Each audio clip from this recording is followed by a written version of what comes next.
அதாவது வந்து சிக்கந்தர் மலை அப்படிங்கிறது பார்த்தீங்கன்னா அது வந்து முஸ்லீம்கள் வந்து அபகரிச்சிட்டாங்க. குன்றம் காப்போம், மலையை காப்போம்னு சொல்கிறாங்க. எந்த குன்றத்தை காக்க போகிறாங்க, எந்த மலையை காப்பாற்ற போகிறாங்க அப்படின்னு ஒரு விஷயம் இருக்கு இல்லையா? நீ பொதுவாக ஒன்று சொல்லி நீ வந்து பண்ணலை. குறிப்பாக நீ வந்து மதுரையில் வந்து இந்த மாநாடு போடுற அப்படின்னா அங்கே என்ன பிரச்சனை இப்போ போயிட்டுருக்கு, எதை விட்டு நீ எந்த குன்றத்தை காப்போன்னு சொல்கிற, எந்த மலையை காப்பாற்றுன்னு சொல்கிற? பொதுவாக நீ எல்லா மலையும் சொன்னாலும் அதை பற்றியும் பேசணும். தமிழ்நாடு இருக்க மலையெல்லாம் காப்பாற்ற போறியா? இப்போ தமிழ்நாடு இருக்கிற எல்லா மலையும் வந்து இன்றைக்கி வந்து இஸ்லாமியர்கள் முஸ்லீம்கள்லாம் வந்து கிறிஸ்துவர்கள்லாம் ஆக்கிரமிச்சிட்டாங்களா அப்படின்னாலும் அது பிரச்சனைக்குரிய விஷயம் தானே, கலவரத்தை தூண்டுற விஷயம் தானே. குறிப்பாக சொன்னாலும் பிரச்சனை தான், பொதுவாக சொன்னாலும் அந்த வார்த்தைக்கு பிரச்சனை அப்படின்னு தான் நம்ம பார்க்குறோம். இப்போ இவங்க நோக்கம் என்னவா இருக்குன்னா, இந்துக்கள் மத்தியில் போய் பாரு இஸ்லாமியர்கள்லாம் வந்து மலையை வந்து அபகரிச்சிட்டாங்க. நீ ஏன்னா இவங்க அந்த 2 பாட்டு போட்டாங்க.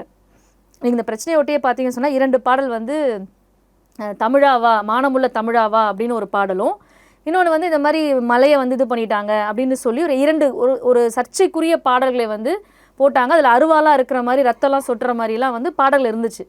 அதை நம்ம தொடர்ச்சியாக வந்து மாகாய்கா மூலியமாக வந்து மதுரையிலையும் தமிழ்நாடு முழுக்க சென்னை போன்ற பெருநகரங்களில் டிஜிபி அலுவலகத்துலேயும் வந்து நம்ம மனுக்கள் வந்து கொடுத்து அந்த பாடல்களை பின்னாடி வந்து தடை செய்கிறாங்க.